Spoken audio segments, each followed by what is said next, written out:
Alright, magandang umaga mga kabarya. Linawin ko lang po itong 20 peso coin BSP series na lagpas kwelyo.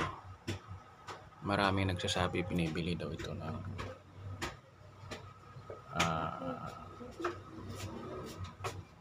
20k. Sus Mariosep.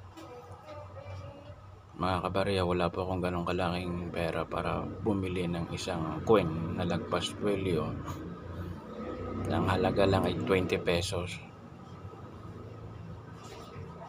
Kasi naman po yung sinasabi niya bumibili nun, doon na lang po kayo.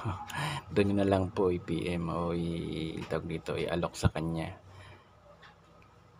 Kasi talagang hindi po kaya 20k, saan ko po kukuhanin yun? Kaya ako'y maliit lamang na kolektor ng lumang barya.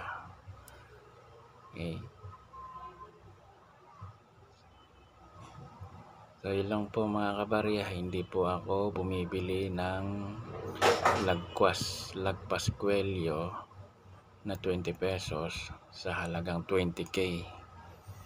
Napakalaki pong halaga nun mga kabarya. Sensya na po. Magandang umaga.